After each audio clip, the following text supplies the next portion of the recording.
go into a nightclub, and I had my weapon with me, and it wasn't like I was trying to hide it, or I go into this place and go through the security. They know I have it. They pat me down and they say okay, and they let me in with it. So that just that security at the Latin Quarter patted you down, felt the gun, you produced it, and they said, go right in? Walked through the metal detector, let me in. And I'm maybe there for like maybe 5 minutes. And it's getting so crowded, everybody's coming over. Hey, how you doing? So the VIP says, hey, I'm gonna take you upstairs so you can relax. Nobody will bother you. And I'm walking up the stairs, and I miss a step. And so my gun slides down my pants. So it's getting ready to hit the ground, so I don't want to hit the ground. So when it's sliding down my jeans, I go to stop it from hitting the ground. And I don't think you could do it in a million times that through your pants you could try to stop it from hitting the ground, and my finger hit right on the trigger. It's like, what are the odds of that happening? And it's like, when it happens, I don't even realize that, I'm shot. I'm like, I take 2 or 3 steps, I'm like, my pants was wet. And I had on some Chuck Taylors, and I looked down, and the top of my shoe was red. And I looked at AP.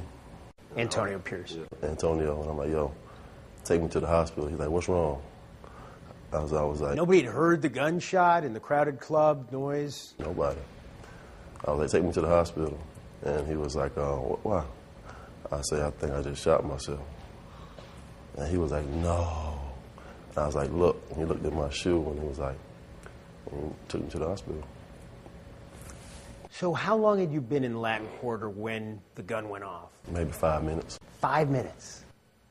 Because, some of the stories were, and nobody knew because we haven't heard from you before, but there were reports that you were in the VIP room when it happened, but you were actually... I never even made it up to the VIP room. You were walking up the stairs. Walking up the stairs. And, of course, there were reports that you were wearing sweatpants.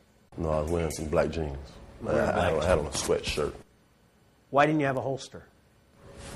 Bad judgment. I look myself in the mirror every morning and be like, you got yourself into it. You got to get yourself out of it. Get your life back on track. Get back to doing what you love to do. And, 4 or 5 years from now down the road, I look back on it and say, I was reckless. I made a very bad decision. Suffering major consequences from it. I took away, what I love to do most was play football. And, I lost my job. That's where I'm at right now.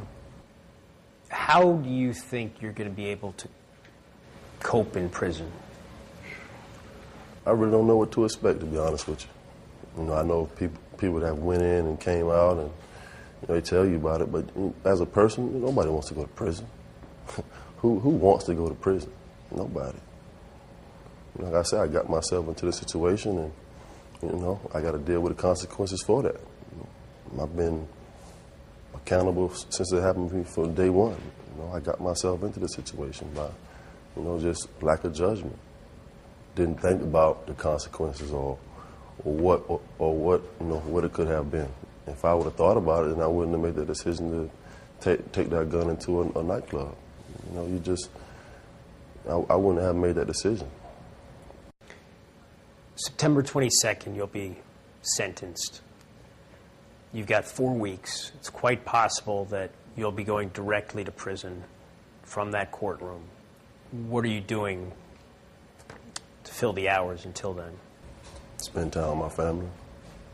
I think that's going to be the toughest thing for me is to, be away from my family and my son.